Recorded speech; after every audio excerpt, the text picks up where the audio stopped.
Gitaktak ang gibanabanang napu ka empleyado sa Cebu City Hall ubos sa Office of the Senior Citizens Affairs kon OSCA tungod sa pasangil sa pagkalambigit nila sa anomalya mahitungod sa distribution sa financial aid sa mga senior citizens.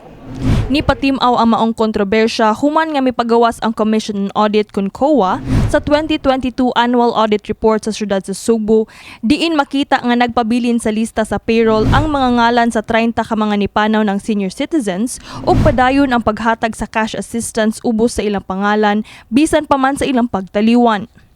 Gani na diskubrihan sa giumol nga fact-finding committee nga lakip ang pipila ka mga job order employees, casual employees o gihulagway nga dako-dako sa opisina sa OSCA ang apil sa mipirma sa master list sa senior citizens. Giklaro sab sa chairman sa fact-finding committee nga si Attorney Homer Cabaral nga nahitabo ang maong mga anomalya kaniadto pang panahon sa administrasyon sa kanhi Mayor Edgar Labella ug matud pa niya Hulyo sa niaging tuig pa gitaktak ang mga nalambigit nga empleyado.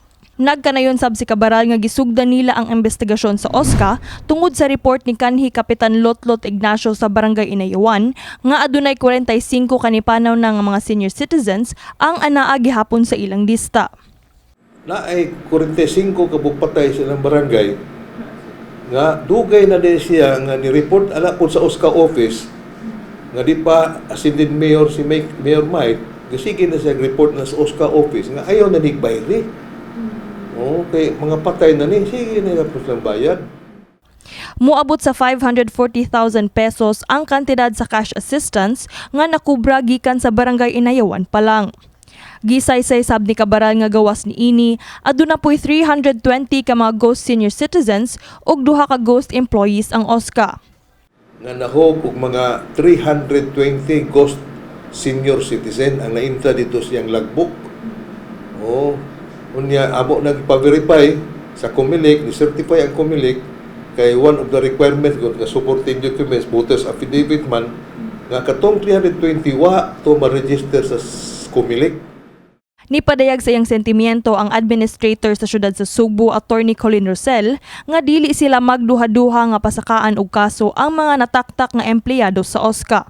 Kay sa atong sistema manggod is zero tolerance magyutaan ng mga pagpangawkaw, mga anomalya sa panggobyerno because we are just here being trusted by the people. Especially kanang ilang mga gipang buhat, mga aksyon nga ilang nabuhat. So kung labag na siya sa balaod, di kita magdumili ana pagpasaka og kaso. Ning saysay pod sa ilang kaguol ug kabalaka ang mga senior citizens pagkahibaw sa maong kontrobersiya sa OSCA sa Dakbayan. Balaka ta kay naamay sa una naman kuno yung uban nga makakobra lang niya sa wala dire ang senior to aras laing kuan lugar mabalaka ta. Dili jud mayo kay ako nakakuha man sa ko sa balita nga naalagi mga kuan trabante ra sa dire nga sige kobra nga wala na sila sa lista. Di jud mayo sila. Kini si Queenie Holigon alang sa My TV Cebu.